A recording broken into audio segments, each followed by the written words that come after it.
O livro é de primeiro livro de Reis.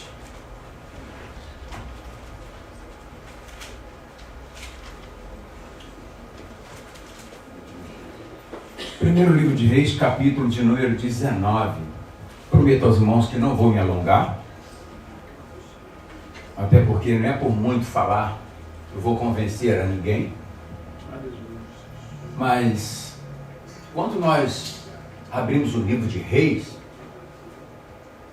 a gente vai falar dos reis que sucederam um ao outro, não é verdade? E um desses reis é o rei Acabe. Certamente quando a gente fala de rei, abre no livro de Reis, vamos falar do rei Acabe. Porque foi o rei Acabe. Quem foi o rei Acabe? Só um trechinho do rei Acabe, ele sucede o reinado de Israel na época. E ele fez o que era mal perante os olhos do Senhor. Ele fez o que era mal. Ele copia tudo que o seu pai fez no passado. Ele copia e vai um pouco mais além. E fazendo o que era mal aos olhos do Senhor. Mas nós não vamos falar diretamente deste rei. Deus me direcionou a falar de um profeta. E quem é esse profeta? Elias. Deixa eu botar minha bicicleta aqui.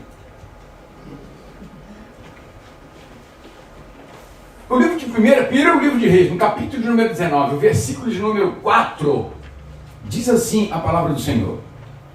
E ele mesmo, porém, se foi ao deserto e caminhou ao caminho de um dia, e se assentou debaixo de um zimbro e pediu para si a morte e disse: basta, Senhor, agora, pois não sou melhor do que os meus pais. Talvez a minha Bíblia, uma Bíblia de estudo, ela possa estar com alguma diferença de palavras, mas eu tenho certeza que dá para entender perfeitamente aquilo que nós vamos ministrar nesta noite, neste lugar. Acabe fez o que era mal diante dos olhos do Senhor, como eu já iniciei. Mas apareceu de repente, lá no capítulo de número 17, apareceu um homem chamado Elias. O interessante é que a Bíblia, ela não relata sobre este homem no passado. A Bíblia ela não diz qual era a sua descendência. A Bíblia não diz quem eram os seus ancestrais. O que ele fez no passado. Qual foi o legado que ele deixou para a nação? A Bíblia não conta isso. A vida de Elias começa a aparecer aqui no capítulo de número 17. Que ele era um tesbita. A cidade de Gileade, mas era um tesbita. Na cidade de Tesbe, que ficava bem ali pertinho do Jordão. Ali entre o Vale de Jaboque. E a Bíblia diz que esse cara apareceu. E você pode procurar as passagens, eu até procurei um estudo, para saber se falava alguma coisa da linhagem dele, quem eram os seus pais, o que ele fez, o que deixou de fazer. E eu não encontrei, mas encontrei pura e simplesmente aqui. Que esse homem aparece de repente. E ele aparece e diz que não vai chover durante um determinado tempo. E não chove. Depois a palavra do Senhor vem sobre a vida deste homem. E fala para ele, olha, vai para o ribeiro de Querite, porque não vai chover e você vai beber da água do rio. E eu já ordenei aos corvos que te alimente com pão e carne. E assim ele faz. Vai para o ribeiro. E aí a água seca, porque não choveu. Mas veio a palavra do Senhor e diz para ele, vai então para Serepta, que eu já ordenei uma viúva que vai te alimentar lá. E ele assim faz, ele vai para lá. Quando chega lá, ele encontra aquela viúva e pede a ela, me dá um pouco d'água. Ela vem trazer a água, ela vai pegar a água para ele e ele diz, olha, além da água, você traz também para mim um pedaço de pão. Não grande, pequeno, mas traz para mim também um pedaço de pão. E lá, meu senhor, quem dera eu pudesse ter um pedaço de pão, nas minhas palavras. Ela, porque olha só, eu só tenho aqui um pouco de farinha, um pouco de azeite, e eu peguei aqui 2 cavacos de madeira, vou fazer um cozido aqui, vou esquentar e vou fazer um bolo, um pão para comer eu e meu filho e acabou. Não, mas vai e faz assim como eu te ordenei. E ela vai e faz como ordenou, trouxe o pão para Elias e a farinha não acabou, o azeite também não acabou. Depois então o seu filho morre. E ela fica preocupada, mas por que você veio aqui para trazer morte para o meu filho? E ele então vai, ora pelaquela criança, deita sobre ela, respira o fôlego de vida sobre aquela criança, e aquela criança revive, e ele entrega a ele a mãe, vivo. Ele sai dali então, ele está na hora dele então encontrar-se com Acabe. Aí ele se encontra com Acabe. E ali, antes de encontrar com Acabe, ele encontra com um dos seus servos, que começa a tecer um comentário. Mas no momento em que ele está ali tecendo um comentário, o servo então fica com tanto quanto preocupado, porque estava com medo de voltar e dar notícia que tinha encontrado Elias. E o próprio Acabe mandar matar o servo. Ele então não se preocupa muito com isso. Elias não se preocupa muito com isso, não fala para ele que eu estou aqui, só fala para ele que tu me viu. Então Elias se apresenta a Acabe. Quando ele se apresenta a Acabe, ele vê que na realidade todo o seu povo já tinha sido dominado por Jezabel, que era a mulher de Acabe.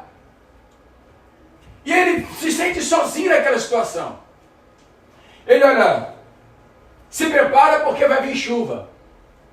Ele diz para Acabe, mas olha, vamos fazer o seguinte, já que o meu povo abandonou tudo, estão quebrando postes e ídolos, olha só, você vai fazer o seguinte, você vai reunir todo o povo para mim, reúne todo o povo, que nós vamos fazer o seguinte, você vai me dar 2 novilhos, e dar 2 novilhos para ele, nós vamos esquartejar esses novilhos, vamos botar sobre uma lenha, não bota fogo, e vamos clamar ao nosso Deus. O Deus que responder com fogo, esse será o nosso Deus. Assim ele fez. E fizeram. E colocaram lá o novilho. E como o povo era muito, e ele era sozinho, ele falou, então comecem vocês, desde as 6 da manhã. E começaram a clamar. E eles gritavam, Baal, nos responda Baal, nos responda Baal. E eles se lançavam com facas, se mutilavam, furavam-se com lancetas e espadas, se esvaíam os seus sangues e clamando, responda-nos Baal, responda. Por volta de meio-dia não havia nenhum sussurro, nenhum movimento. Elias então começa a debochar deles, dizendo, olha, chama mais alto, quem sabe ele está dormindo, chama mais alto, ou quem sabe ele foi viajar, mas comece a clamar, clame, clame, clame, deu o horário deles clamarem, passou-se então o momento, aí então ele falou, agora é comigo. Chega o povo todo aqui perto de mim, reparou o altar, pegou as 12 tribos que representavam as 12 tribos de Israel, representava ali, ele reparou, construiu o altar, reconstruiu o altar, fez um lago em volta, um rego e colocou água em volta. E ele clamou ao Senhor. E ele disse, Senhor, como eu sou teu servo, e tu és o meu Deus, responda-me com fogo, para que mostre para este povo aqueles que o deixaram para trás. Aleluia. E quando ele acaba de clamar ao Senhor, o fogo desceu. E consumiu o holocausto, até a água que ele tinha colocado em volta, que foram por 3 vezes, foi consumida. E o povo começou a gritar, glória a Deus, glória a Deus, glória a Deus, glória a Deus. Aleluia! Aleluia! Saíram dali. E ele disse, olha, Acabe se prepara porque a chuva já vem. Ele pega o menino sobe no morro, sobe no monte, e ele chega lá e olha, veja uma nuvem do tamanho da mão do homem, esse é o sinal que vai vir chuva. Acabe se prepara e vai embora. Acabe se prepara, vai na sua carruagem, vai embora. Mas Ezequiel, né? Não? O nome? Ezequiel. E vai para lá, para aquela cidade. E chega e fica lá. No momento em que ele chega lá, Elias também já estava escondido, a chuva veio, pegou eles pelo caminho e foram à frente. Só que Acabe faz saber a Jezabel tudo o que Elias tinha feito. Jezabel então ficou muito chateada, porque os 450 profetas de Baal tinham sido executados à espada. Eles tinham sido destruídos pelo próprio Elias. Mas os 400, Jezera, que servia a Jezabel. Jezabel então fica mais chateada, por quê? Porque ele matou aqueles 400 que serviam a ela. Então ela ficou muito indignada com aquilo. Aí mandou um recado para ele, fala para ele que no horário X, no mesmo horário, se eu não fizer a mesma coisa também com ele. Elias então, para não ser morto, teve medo e fugiu. E ele foge. E ele vai, é onde nós acabamos de ler, ele chega ali e se senta debaixo de um pé de zimbro. Ali ele dorme, pede para si a morte e dorme. O anjo toca nele, come e bebe. E tinha lá já o pão e a água em cima da pedra. E ele come e ele bebe. Só que ele volta a dormir de novo. E o anjo toca nele de novo, rapaz, levanta, come e bebe, porque o teu caminho é longo. Tu vai longe. Então ele come e bebe, e com a força daquela comida, ele se levanta e vai 40 dias e 40 noites até o Monte Horebe. Ali ele entra em uma caverna e se esconde. Deus passa por lá e fala, está fazendo o que aí, cara? Ele diz, Senhor, eu tenho sido zeloso com o Deus dos exércitos.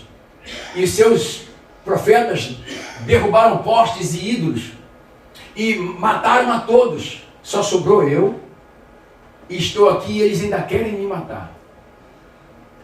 Diz a Bíblia que estava ele ali, passou, o Senhor Deus passou, e passou também o vento que derrubava tudo, que quebrava tudo. Mas Deus não estava naquele vento. Depois veio o terremoto. E o terremoto também não era de Deus. Depois veio o fogo.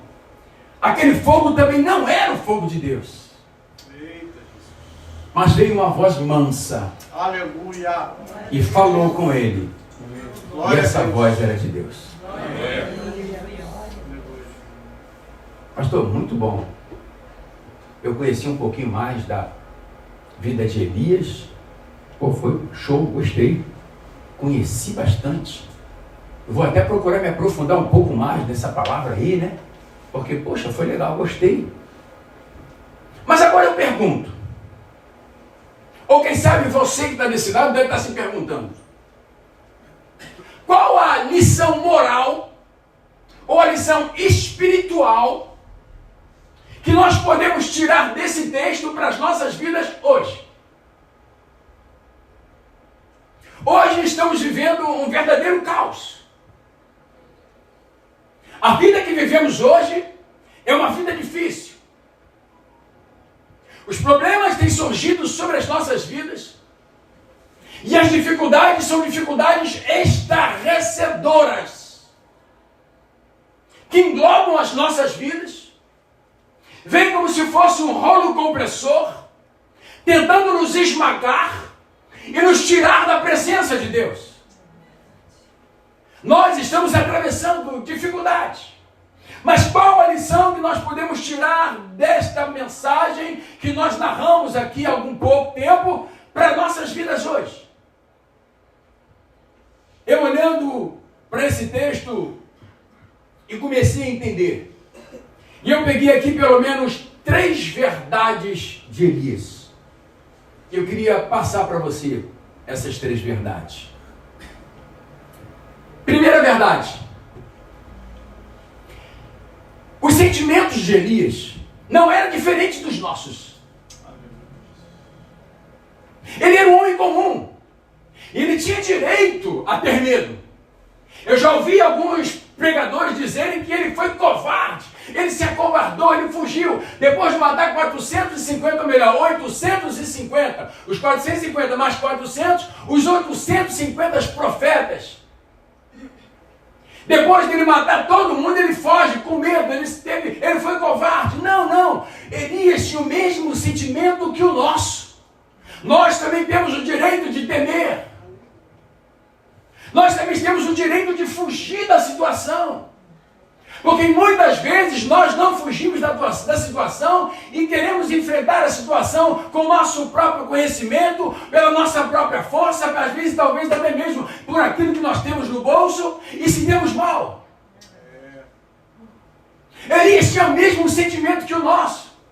Tanto que ele pede, naquele momento ele pede para o Senhor, Senhor, olha, é melhor tirar a minha vida. Porque eu não sou melhor do que os meus pais. Se você for lá no livro de Filipenses, no capítulo número 1, versículo de número 23, você vai ver o apóstolo Paulo também falando isso. O apóstolo Paulo diz, olha, para mim é melhor morrer do que viver. Porque ele não aguentava mais, a situação era difícil. Os sentimentos deles não eram diferentes do meu. Ou não era diferente do seu. Glória a Deus. Nós encontramos Jonas, depois de tudo ver acontecido, das abobreiras crescerem, do bicho crescer nas abobreiras. Ele também vai para o cantinho e pede para ele também a morte. Ele diz, Senhor, me prepara e me leva, porque eu não sou mais digno de ficar aqui. Jonas também pede para si a morte. Se você for analisar direitinho, você vai ver que Jesus, lá no livro de Mateus, no capítulo 27, que eu escrevi aqui, o capítulo 27, versículo de número 46, ele no momento de homem, que Jesus era 100% homem e 100% Deus, mas naquele momento de homem, ele diz, Eli, Eli, lama sabachthani, por que, Senhor Deus, tu me desamparaste? No momento de homem, ele também teve os seus sentimentos. E ele disse, por que tu me desamparaste, Senhor? Eu quero dizer a você, meu irmão, a você, minha irmã, que nós não somos Jesus Cristo Júnior. Nós não somos semideuses. Nós estamos sujeitos a sofrer ascensões nesta vida. Nós estamos sujeitos a passar por dificuldades. Agora é preciso aprender a lidar com o momento de escassez. É preciso aprender a lidar com o momento da dificuldade, no momento da alegria, no momento da abundância. É preciso saber lidar com isso. Mas nós não somos diferentes de Elias.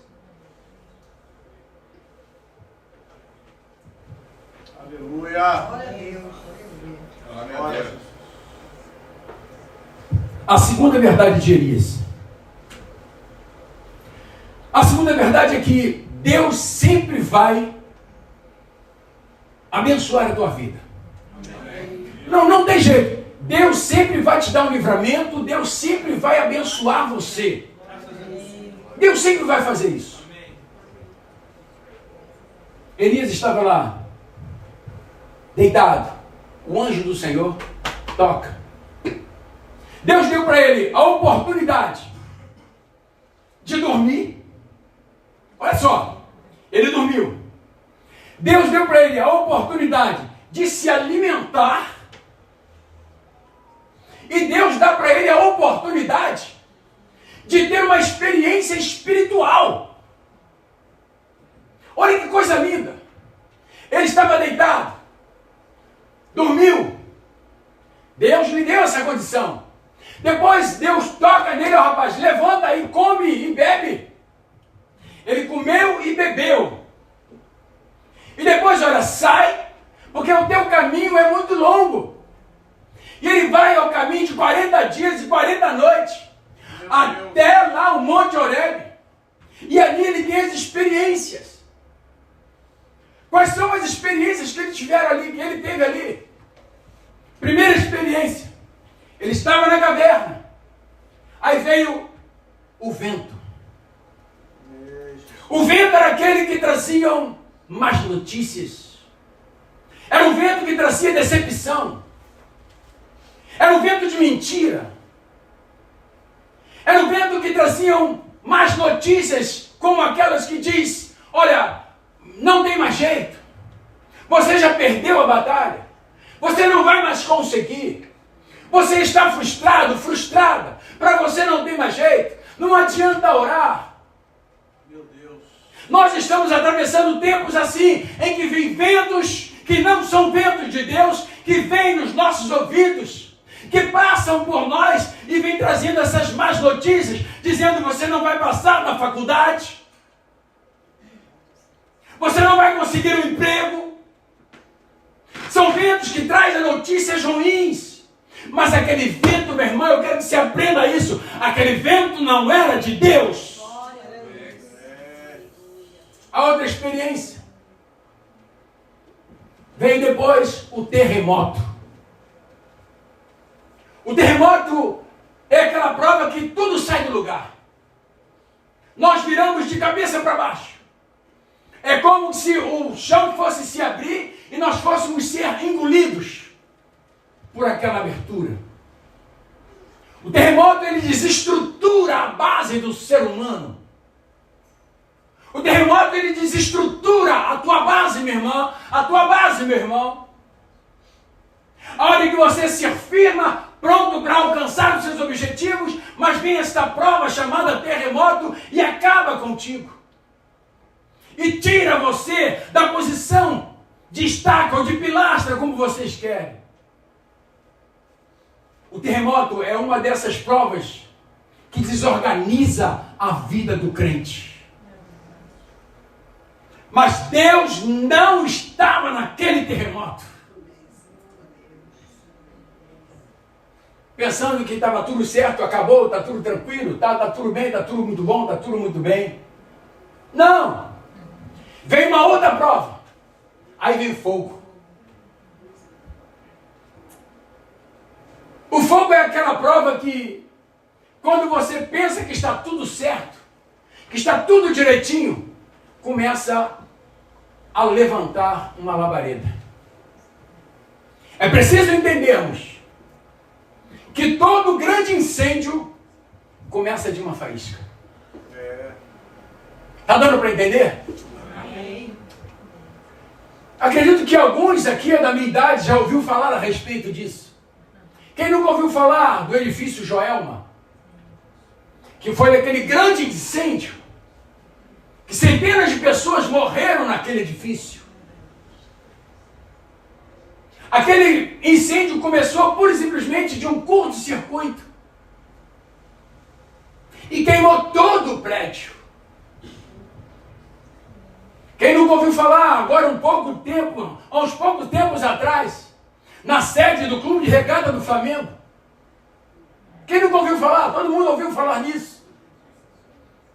Os jovens estavam lá, todos eles deitados, regalados, tranquilos. Mas começou um incêndio pequeno, de um curto-circuito no ar-condicionado. E 10 jovens daqueles morreram. É assim que é o incêndio. O fogo, ele proporciona isso, a morte. A deslacerar aquilo que está perfeito. E às vezes nós estamos pensando que está tudo certinho. Não, mas aqui está tudo certo. Não, mas está tudo bem. Ninguém está vendo. E aqui não, mas foi só um beijinho. E não tem problema nenhum. Mas é dali que começa o verdadeiro incêndio. É preciso prestar atenção nisso. Às vezes você pensa que está bem, que está tudo tranquilo. Não, ninguém está me vendo. Nós estamos aqui no nosso romance normal e está tudo certo. Mas não adianta, dali começa um grande incêndio que pode destruir a tua vida física, a tua vida espiritual. É preciso prestar atenção nisso. Que todo grande incêndio começa de uma faísca pequenininha.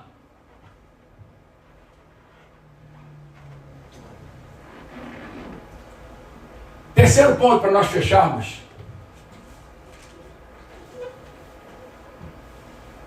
Nunca se sinta sozinho. Aleluia. Quando se conhece a Deus. Como eu falei antes, o momento que nós estamos atravessando hoje no nosso país eu posso dizer, no Rio de Janeiro, são momentos estarrecedores, são momentos difíceis.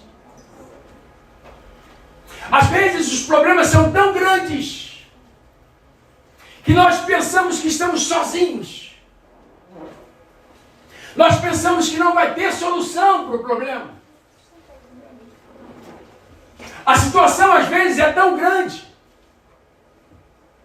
que pensamos que não tem ninguém ao nosso redor. Estamos só para enfrentar aquela batalha, para alcançar a dificuldade, para passar por cima dos problemas.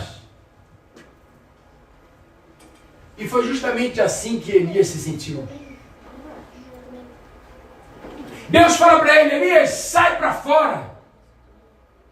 O que ele está fazendo aí, Elias? Ele diz: Senhor, eu estou sendo zeloso, extremamente com o Senhor. Aleluia. Dos exércitos. Meu Deus. E os teus profetas largaram tudo, abandonaram tudo, derrubaram postes e ídolos. Só sobrou eu. E pior, eles ainda querem me matar.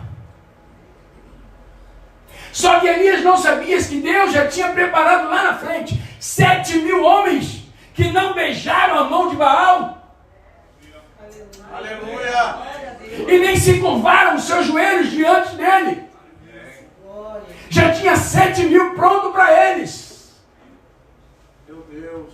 E Elias desce, então unge o rei, mais 2 reis, e unge Eliseu como seu sucessor. Ei, meu irmão, minha irmã, qual é a batalha, qual é a dificuldade que você está enfrentando? Às vezes você olha em seu redor: ah, se o pastor estivesse aqui, ah, se eu pudesse contar com as irmãs de oração, ah, se eu pudesse entender que esse problema um dia vai passar. Às vezes pensamos sim que estamos sozinhos, devido à dificuldade que enfrentamos no dia a dia. Mas eu quero deixar um recado para você hoje aqui neste lugar, querido. Nós não viemos aqui simplesmente por vir. Viemos aqui porque estamos na qualidade de ministro do Evangelho e na qualidade de profeta, para profetizar que você não está sozinho. Deus está contigo a todo tempo. Independente das circunstâncias, independente da dificuldade que talvez você esteja enfrentando, Deus está contigo. Eu não estou sozinho. Aleluia. Eu não estou sozinho. De repente você que entrou por essas portas deve estar pensando: meu Deus, como eu vou alcançar se eu não vejo nem mesmo a luz no fim do túnel? Como é que eu vou sair dessa situação? Como eu vou superar essa minha dificuldade, esse problema que veio sobre mim? Você sabe de uma coisa? Às vezes você que está aí desse lado, você olha para cá e nos vê como se nós não tivéssemos problema nenhum. Às vezes nós encontramos, até tinha um amigo na igreja que ele dizia para mim: ah, pastor, eu queria ser igual o senhor. Eu falei: igual a mim como? Pô, o senhor está sempre com uma palavra boa para trazer para a gente, o senhor está sempre sorrindo, está sempre cantando, está sempre alegre, está sempre com disposição, como disse o pastor Paulo.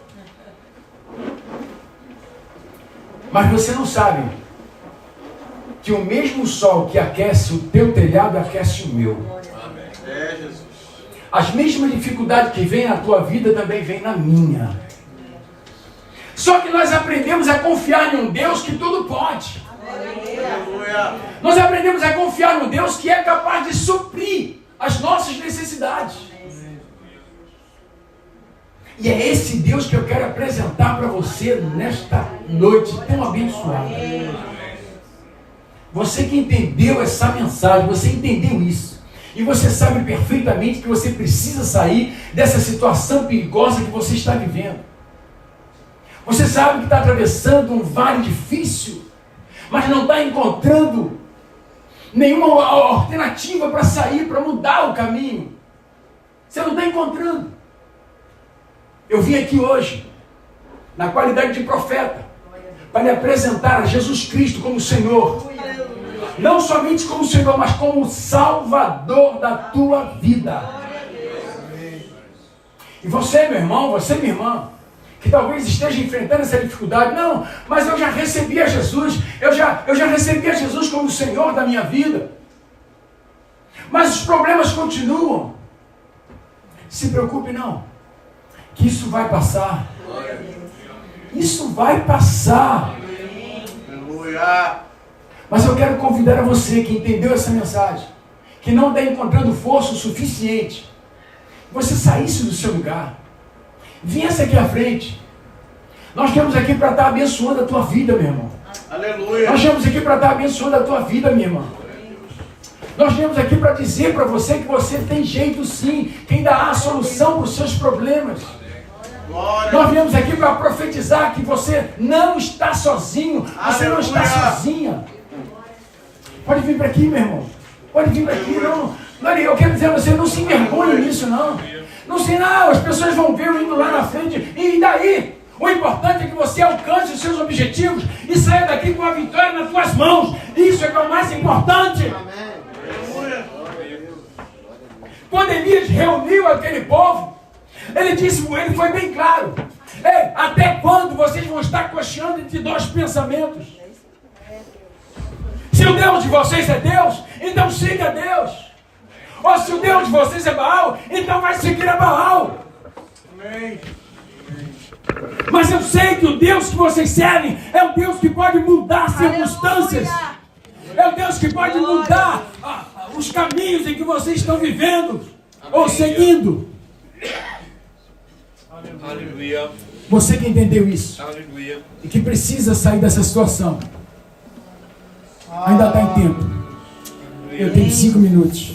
Aleluia. Nesses 5 minutos, Deus pode fazer muito milagre. Aleluia. Sabe o seu lugar, minha querida, sabe? Aleluia. Isso, vem cá. Aleluia.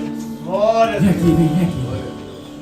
Não sou eu que estou falando contigo, não. Não sou eu que estou falando contigo, não. Não sou eu que estou falando contigo.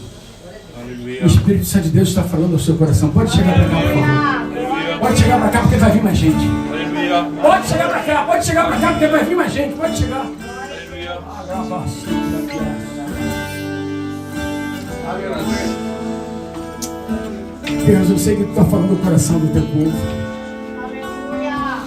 E nós estamos vendo aqui, Senhor. Estamos vendo aqui, ó Deus, o que tu está fazendo neste lugar, nesta noite. Aleluia. Ouve as suas fontes, por gentileza. Aleluia. Vamos falar com Deus. Começa a ver Deus agora na tua vida, querido. Começa a ver Deus indo lá no teu lugar. Lá naquele lugar onde você pensa que não tem solução. Lá naquele cantinho onde você diz que está no fundo do poço, que não tem como sair. Começa a ver Deus agindo agora na vida do teu filho, da tua filha. Começa a ver Deus agora agindo lá no teu trabalho. Começa a ver Deus movimentando a tua vida financeira, a tua vida sentimental, a sua vida conjugal, que talvez você esteja enfrentando dificuldades e pensa que não tem solução. Mas hoje, Deus te trouxe aqui para te dizer que tem jeito sim. Aleluia! Tem jeito sim. E é hoje que você vai sair daqui literalmente diferente, porque o Espírito do Senhor falou ao teu coração hoje. Glória, glória, Jesus. Pai, no nome de Jesus. No nome de Jesus. Queria eu, Deus, poder saber de todas as dificuldades que cada um dos teus filhos estejam enfrentando. Ah, Senhor, mas eu não sou adivinho. Mesmo se eu fosse, eu estaria condenado ao inferno. Mas Tu és o Deus que revela. Tu és o Deus que nos mostra. E quando Tu nos mostra, Deus, Tu toca no coração dela, Tu toca no coração dele. Eu sei, Deus. Eu sei da responsabilidade que tenho de ter falado isso aqui hoje. Eu sei da responsabilidade, meu Deus, de ter ministrado esta palavra ao coração dos teus filhos, das tuas filhas, nesse lugar nesta noite. Sei também, Deus, que estou sujeito até mesmo a algumas retaliações por parte do inimigo. Mas eu não posso me calar, Senhor. Mas eu confio na Tua palavra. E eu agora, Deus, eu te apresento a essas vidas. Eu apresento a Ti, ó Deus, este homem. Apresento a Ti, ó Deus, esta mulher. Toma em Tuas mãos. Visita, ó Deus, do alto da cabeça à planta do pé. Este homem, ó Deus, que fala contigo a todo tempo. Este que pensa que não tem mais jeito, não tem solução. Toma a tua filhinha em tuas mãos, abençoa, purifica, lava com teu sangue. Visita o teu servo do alto da cabeça à planta do pé. Repreende, ó Deus, todo o mal da vida da tua filha, mas alcança, dando a condição ela alcançar os seus objetivos. Visita esta jovem, Senhor. Transforma, muda, ó Deus, as circunstâncias da vida desta jovem, Senhor, porque eu sei que Tu és capaz disso. Ela pensa que não tem solução, mas eu sei que tem, porque Tu és o Deus que gera, ó Deus, a obediência na vida da Tua filha. Toma essa senhora em Tuas mãos, Senhor. Certamente ela veio pedir por alguém, ou quem sabe pela vida dela, mas Tu és o Deus que promete e cumpre. Glória, glória. Visita a filha, visita a Tua filha, Senhor. Visita sim, Deus, visita a Tua filha agora. É nesse instante, visita sim, Deus, porque no coração dela Tu já tocou. Agora, Deus, dá a ela aquilo que ela veio pedir aqui, ó Deus. Ela não veio pedir a nenhum outro a não ser a Ti, Senhor. Então conceda aquilo que ela precisa, e o Teu nome certamente será glorificado. Deus, eu abençoo os demais irmãos, daqueles que não vieram aqui à frente. Ó Deus, na qualidade de ministro do Evangelho, eu abençoo a vida de cada um dos Teus filhos. Agora, Deus, na qualidade de profeta, eu profetizo que nenhum mal há de chegar até as suas tendas. Glória a Deus. Isso eu profetizo para a glória do nome de Jesus. Deus abençoe a todos, queridos. Podem voltar aos seus lugares, no nome de Jesus.